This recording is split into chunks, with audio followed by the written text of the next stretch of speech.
no service without sacrifice. And though few Americans will ever truly understand the sacrifices that you and your family make, day in, day out, tour after tour, year after year, I want you to know this. Your dedication to duty is humbling. Your love of country is inspiring. The American people thank you for your service. We honor your sacrifices, and just as you have fulfilled your responsibilities to our nation, your nation will fulfill its responsibilities to you. That's the message I just offered to the inspiring Gold Star families I met with a few moments ago. Families who've made the ultimate sacrifice and whom we honor.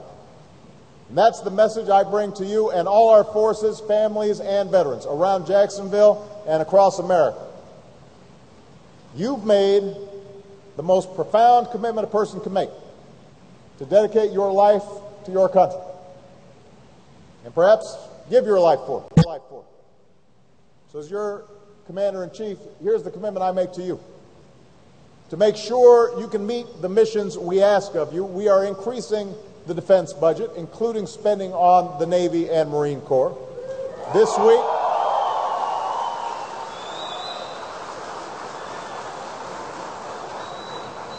week I'll sign that defense authorization bill into law.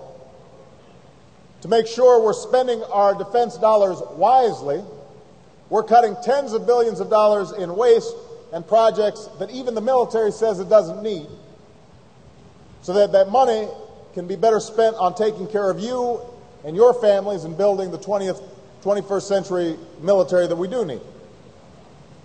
To make sure we have the right force structure, we've halted reductions in Navy personnel and increased the size of the Marine Corps. And this year, the first time in the history of the all-volunteer force, the Navy and every component of every branch of the military, active, guard, and reserve, met or exceeded their recruiting and retention goals. And yes, that's due in part to tough economic times, but I say it's also a testament to you and everyone who volunteers to serve. To make sure you're not bearing the burden of our security alone, we're enlisting all elements of our national power. Diplomacy, development, and a positive vision of American leadership in the world. And while I will never hesitate to use force to protect the American people or our vital interests, I also promise you this, and this is very important as we consider our next steps in Afghanistan. I will never rush the solemn decision of sending you into harm's way. I won't risk your lives unless it is absolutely necessary.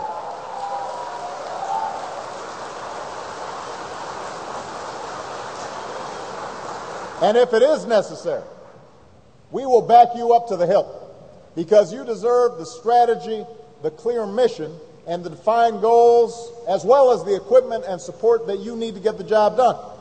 We are not going to have a situation in which you are not fully supported back here at home. That is a promise that I will always make to you.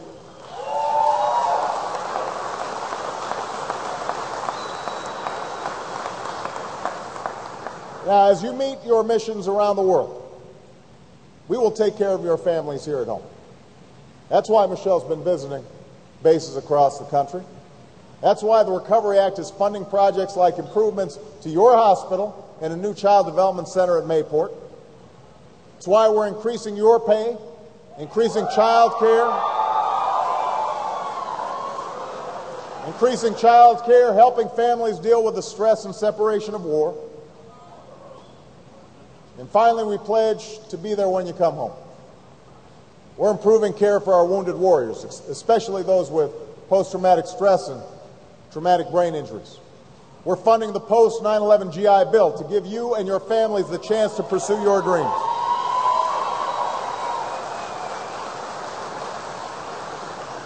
And we are making the biggest commitment to our veterans, the largest percentage increase in the VA budget, even when we've got very difficult times fiscally, in more than 30 years.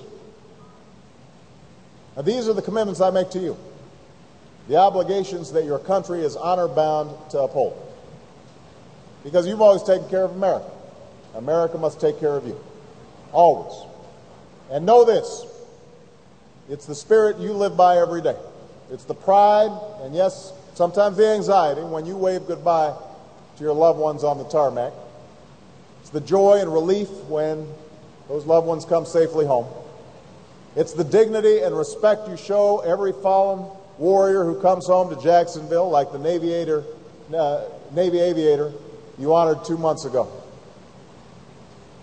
Captain Michael Scott Spiker, kid from Orange Park, loving husband, devoted father, based at Cecil Field, not far from here. On the first day of Operation Desert Storm, he was taken from us. And in the long years that followed, a Navy family in this city would endure the heartache of the unknown.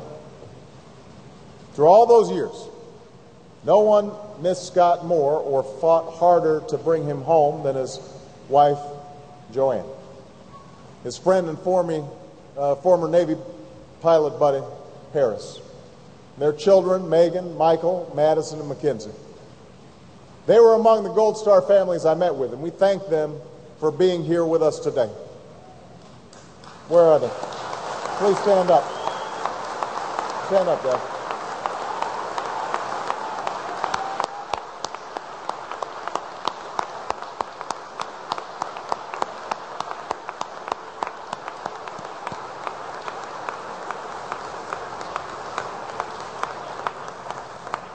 This summer, the news came, after 18 years, after all the dashed hopes, we found him. Scott's remains were finally coming home. The evening news and the morning papers told the story of that day, but few told the story of the days that followed. It's the story of how you greeted the plane upon landing, hundreds of sailors, and escorted Scott's flag-draped casket to your chapel. How Navy honor guards kept constant vigil through the night as so many of you passed by to pay your respects. How thousands of you, sailors and civilians, lined the streets of this base as you gave Scott back to the city he loved. That's what you did. That's what you do, not only for Scott, but for all the fallen warriors you bring home. It's the story of how that procession retraced the steps of Scott's life, past the